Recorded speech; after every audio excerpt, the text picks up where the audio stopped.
പ്രഖ്യാപിച്ച ഈ സന്ദർഭത്തിൽ ഞാൻ ട്രാൻസ്ജെൻഡേഴ്സിനെ കുറിച്ച് സംസാരിക്കാൻ ആഗ്രഹിക്കുകയാണ്. അതായത് സോഷ്യൽ മീഡിയയിൽ എവിടെയെങ്കിലും ഒരു പോസ്റ്റോ കമൻറ്റോ സംഭവം വരികയാണെങ്കിൽ വളരെയധികം ട്രാൻസ്ജെൻഡേഴ്സിനെ അവഹേളിച്ചുകൊണ്ടുള്ള അസഭ്യങ്ങൾ പറഞ്ഞുകൊണ്ടുള്ള കമൻറ്റുകൾ കാണാറുണ്ട്. അതിൽ ആദ്യത്തേതെന്ന് പറഞ്ഞിട്ടുണ്ടെങ്കിലും ഇവർക്ക് സ്ത്രീകളുടെ മുഖച്ഛായ അല്ല എന്നുള്ളതാണ്.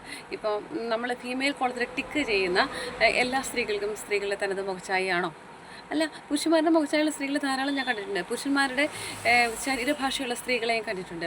ഇനി രണ്ടാമത് അവർ ചോദിക്കുന്നത് ഈ ട്രാൻസ്ജെൻഡേഴ്സിന് പ്രസവിക്കാനുള്ള കഴിവില്ല, പിന്നെ എന്തിനാണ് അവർ ഇങ്ങനെ സ്ത്രീവേഷം കെട്ടി നടക്കുന്നതെന്നാണ്. യൂട്രസ് ഇല്ലാതെ ജനിക്കുന്ന സ്ത്രീകളുണ്ട്, അതുപോലെ തന്നെ പീരീഡ്സ് ഇല്ലാത്ത സ്ത്രീകളുണ്ട്.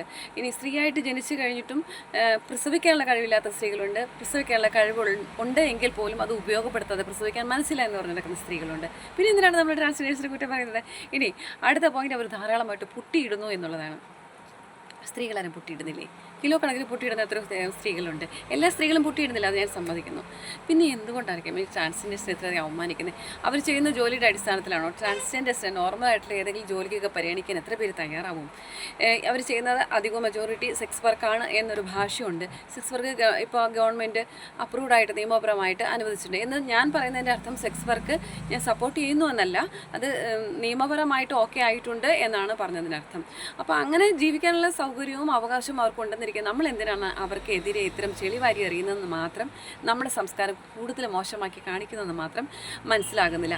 ചിന്തിക്കേണ്ട ഒരു കാര്യം, ഇപ്പോൾ വേറെ എവിടെയോ കേട്ടൊരു വാചകമാണ് കൊറിയോഗ്രാഫി. മറ്റാരെങ്കിലും ചെയ്ത് വെക്കുന്ന കൊറിയോഗ്രാഫിക്ക് അനുസരിച്ചല്ലാതെ ജീവിക്കുന്ന ആളെക്കളെ കാണുമ്പോൾ നമുക്കൊരു അസഹിഷ്ണുതയുണ്ട്.